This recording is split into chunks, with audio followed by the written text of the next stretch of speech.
नीचे आपने वो लोग लगाए हुए हैं विद ड्यू रिस्पेक्ट जिनका शायद इतना विजन, इतना एक्सपोजर नहीं है, और जो इन्फ्लुएंस भी हो सकते हैं इर्द गिर्द इन्फ्लुएंस लोगों से। Sorry, exactly. तो वहां पे जैसे आप वसीम भाई कह रहे थे कि 2-3 प्लेयर वहीं पे ही मिस आउट हो जाते हैं, या मिस आउट नहीं भी होते। कोचेज उनको मैचेस नहीं खेलने देते, मैचेस खेलने देते हैं तो उनको उस तरीके से यूटिलाइज नहीं करते जहां पे उनकी परफॉर्मेंस हो सके। जब उनकी परफॉर्मेंस नहीं होगी तो आप कहेंगे जी ये देखें उनकी तो परफॉर्मेंस ही नहीं है। अब 2-3 लड़के अगर मिस आउट हो जाते हैं तो आप कैसे फर्स्ट क्लास में वो आएंगे? तो खराबी तो वहीं से शुरू होगी ना।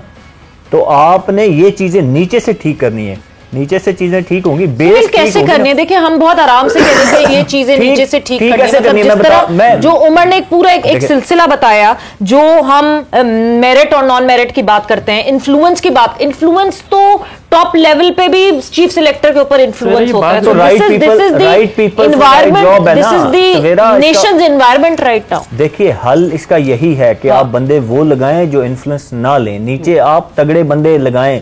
मैंने जब बोर्ड्स वाले अपने ये 3-4 महीने काम किया, मैंने उनको एग्जैक्टली यही कहा। मैंने कहा आपको नीचे अंडर 16-19 पे तगड़े कोचेस लगाने हैं जो डेवलपमेंट कोचेस होते हैं। ये नहीं कि वो किसी ने एक फर्स्ट क्लास मैच खेला हुआ है तो उसको 13 का कोच लगा दिया। 13-16 वो जगह है जहां पे बच्चे को आप एग्जैक्टली एक कोरा कागज आपके पास है, बिल्कुल आपने उसके ऊपर जो लिखना है वो आप लिख सकते हैं। उसके एक्शन को आपने जैसे चेंज करना है, उसकी टेक्निक को जैसे करना है, वो इजीली हो सकती है।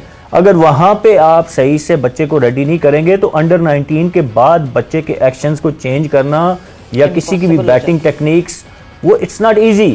हैबिट बन चुकी होती है, डेवलप हो चुकी होती है। हम अदर वे अराउंड करते हैं, हमने ऊपर बड़े नाम रखे हुए हैं, नीचे हमारे पास again I will repeat with due respect वो लोग जिनकी इतनी आप शायद विजन नहीं है। हम सिर्फ for the sake of coaches उनको लगाया हुआ है।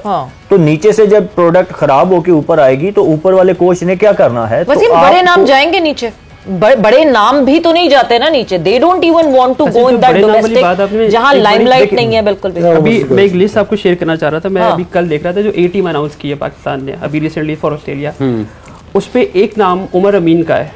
हाँ बिल्कुल। उमर अमीन ने जब डेब्यू किया था तब के लड़के जो है रिटायर हो चुके हैं। आपने पाकिस्तान का फ्यूचर प्रोस्पेक्ट बेसिकली आपने लिस्ट बनाई है, उसमें उमर बिन यूसुफ है, धानी है, हारिस है, लड़के। अचानक से एक नाम एक उमर अमीन बीच में डाल दिया जाता है। वो जब इन्फ्लुएंस की बात कर रहे हैं, मैं ये नहीं कह रहा वो बुरा प्लेयर है, पर पॉइंट ये है कि आपका अच्छा सा सिस्टम चल रहा है, आपने एक अच्छा लॉट बना लिया, आपने प्रेजेंट जनरेशन आपने सर्टेन एक उमर अमीन को बीच में डाल दिया। आपने किसकी कॉस्ट पे डाला? क्योंकि लड़का किसी ना किसी कॉस्ट पे तो डाला वो लड़का। शायद कोई लड़का पीछे बैठा हो जिसपे उठा भी रहे हैं काफी लोग बात के फलाना लड़का नहीं है, फलाना लड़का नहीं है। तो मोहम्मद हारिस नहीं है, हमने नाम लिया है ए टीम में, मोहम्मद हारिस इज नॉट। तो ये वो चीजें जो बेसिकली मैं वापस बहुत पीछे चला गया हूँ, लेकिन उससे लिंक करना चाह रहा था मैं कि आप नीचे इन्फ्लुएंस की बात करते हैं जहाँ पे कुछ नजर नहीं आ रहा। अब यहाँ पे सब कुछ नजर आ रहा है। ऑप्टिक्स की जो हम बात करते हैं, कैमरे पे है, डिस्कशन है, सोशल मीडिया है, सब कुछ खुला वहां पे आप ये कर रहे हैं तो सोचिए नीचे क्या करते होंगे। एग्जैक्टली। अब देखें इसमें आप ये इन्फ्लुएंस की बजाय ये भी कह सकते हैं कि आपका विजन कितना है। आइडियली आप मेरे ख्याल में, अब देखें मैं इस चीज से टोटल डिसएग्री करता हूं कि ये जैसे सवेरा ने भी अभी कहा ना कि जी वो he has pass his time, if somebody is delivering, if somebody is performing. हाँ ये डिबेट बिल्कुल है कि आया उसको ए टीम या ये डेवलपमेंट वाली टीम जो शाहीन है उसका हिस्सा होना चाहिए। नहीं, मैं वहां तक आई एग्री, बट उसका ये आपको ये कैंप में आप जरूर डालें and then consider him if he is doing well and he is matured enough. अभी तो वो इतनी क्रिकेट खेल चुका है, तो अगर वो मैच्योर इनफ है, he can serve Pakistan for year और सो और 2 years, व्हाई नॉट।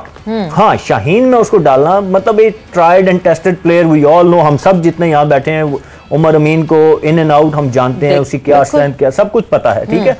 तो उसको वहां पे टेस्ट करने की जरूरत नहीं है। If you think he can serve Pakistan cricket, team में डालें उसको, ठीक है, या टीम के कैंप में डालें।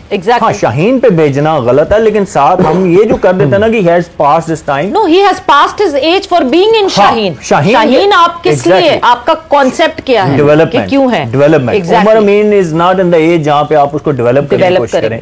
उसको आप, I think he still has something to offer to Pakistan cricket.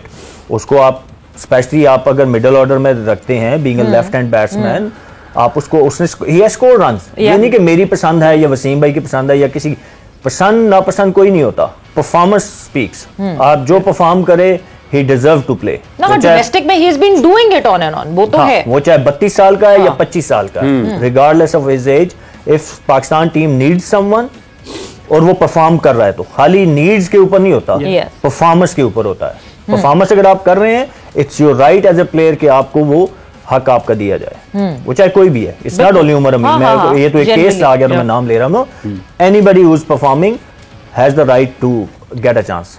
बिल्कुल, परफॉर्मेंस जो कर रहे हैं, ये एक ही तो पार है हमारे पास, which is domestic cricket. But Wasim, मैं आपकी तरफ यही इसी बात पे आ रही थी कि नीचे लेवल पे जहाँ हम बार बार बात करते हैं, क्या बड़े नाम जाना चाहते हैं वहाँ? क्या बड़े नाम के कोचेस वहाँ जाना चाहते हैं जिनको आप इन्फ्लुएंस नहीं कर सकेंगे? मतलब वुड यू आस्क, तो खैर वसीम अकरम की तो मैं बात, वो तो पाकिस्तान टीम के भी कोच नहीं बनना चाहते, बट उस स्टेचर का कोई प्लेयर क्या नीचे जाके वुड ही वर्क डाउन ऊपर रखना छोड़ दें, खुद ही नीचे जाएंगे। आपने एक ट्रेंड जो गलत सेट किया हुआ है ना, कि with no qualification, with no experience आप किसी को भी उठा के लगा सकते हैं। आप ये ख़त्म करें, एक सिस्टम बना दें। अगर रिकी पॉइंटिंग आपका ग्रेड 2 से या निचले ग्रेड से स्टार्ट करके असिस्टेंट कोच बन के ऊपर आ सकता है, ड्रेविड उनका नीचे से ऊपर आ सकता है, तो हमारे भी जाएंगे नीचे। उसमें यही है कि आपको थोड़ा सा जो फाइनेंशियल साइड है उसको बेहतर करनी होगी। सबसे बड़ा इख्तिलाफ उनका यही होता है कि सैलरीज वहां पे वो नीचे क्या हमारा, जैसे अभी सुहेल ने बात की, यार अभी आज ये फारिग है, इसको 13 के साथ लगा देते हैं। यार इसकी कहीं जगह नहीं बन रही है, इसको एडजस्ट करना है कहीं पे, चलो इसको 16 दे देते हैं। हमारी ये तो मेंटालिटी है। वहां पे आपको बेस्ट कोचेस लगाने हैं, बेस्ट डेवलपमेंट कोचेस। फिर मैं कहूँगा कि जिनको टेक्निकल काम आता हो, ये नहीं कि बस उसको परफॉर्मेंस लेनी आती। परफॉर्मेंस कोच है, उसको सीनियर के साथ लगाएं जहाँ पे परफॉर्मेंस लेनी है। तो आपको जो राइट जगह पे राइट आपने बंदा जब तक आप नहीं लगाएंगे, आपको वसीम साहब इसका तयन कौन करेगा कि ये डेवलपमेंट कोच अच्छा है? अगर हम किसी ने ये तो फैसला करना ना कि ये हाई परफॉर्मेंस कोचेस हैं हमारे, ये हमारे डेवलपमेंट कोचेस हैं। जब आपकी एजुकेशन उसका फैसला करने के लिए भी तो कोई बंदा होना चाहिए। आपकी एजुकेशन सिस्टम आपका जब अच्छा होगा, मास्टर कोच, तो मास्टर कोच का कौन देखेगा पहले?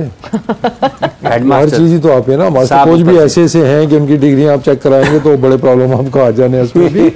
कि जब आप कोर्सेज वगैरह कराते हैं, इनको रिफ्रेशर वगैरह चलते रहते हैं, तो ऑब्वियसली वो कोचेज भी आपके सीखते रहते हैं, साथ साथ आप असेसमेंट के करते रहते हैं। देन यू मेक कैटेगरीज के, ठीक है ये जूनियर के लिए अच्छा है या सीनियर्स के लिए अच्छा है, वो आप फिर पूरा एक सिस्टम आपका चलता है। जब तक आप सिस्टमेटिकली चीज़ों को नहीं चलेंगे ना, हाँ जी ये सारे ये लेवल 2 कर लिया सारों ने, चलो जी कहीं लगाते हैं इनको, तो उधर चला जा, तू इधर चला जा, ये उस इलाके का है उसको उधर लगा देते हैं।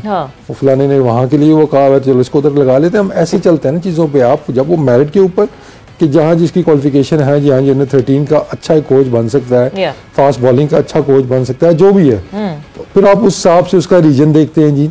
लेकिन आपको उसको अकोमोडेट बेहतर तरीके से करना होगा, आपको उसको सैलरी आपको बेहतर देनी होगी। अपने शहर से कोचेस क्यों नहीं निकलना चाहते? आप 1 लाख 1.5 लाख रुपया सैलरी दे के आप कहीं जाएंगे, आप जरा सखर में जाके कोचिंग करें, घर भी आप अपना लें, वहाँ पे आप कन्वेंस भी आपकी अपनी होगी, आप फैमिली के साथ मूव हो जाएं, ऐसे तो नहीं जाएगा ना वो कोई। तो फिर आपको लोकल वहाँ से लगाना पड़ता है, जो कि हो सकता है वहाँ पे क्वालिटी उस टाइप की मौजूद ही ना हो, जितना क्वालिफाइड आपके पास बंदा ही ना हो।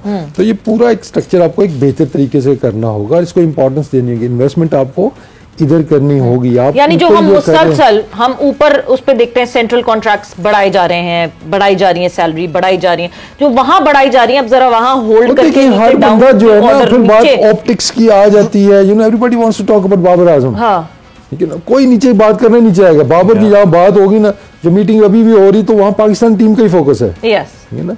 हाँ जी, नीचे चीजें बेहतर करनी है, लेकिन डिस्कशन यही हो रही होगी वहाँ पर। और बाबर आजम कैसे बनाने हैं, ये बाबर ऐसे आ गया जी, शाहीन पे बात है, you feel honour, it's a good thing, ठीक है ना। मतलब पब्लिक ये बात करती है, अच्छा लगता है कि यार उनके तो वो फैन है।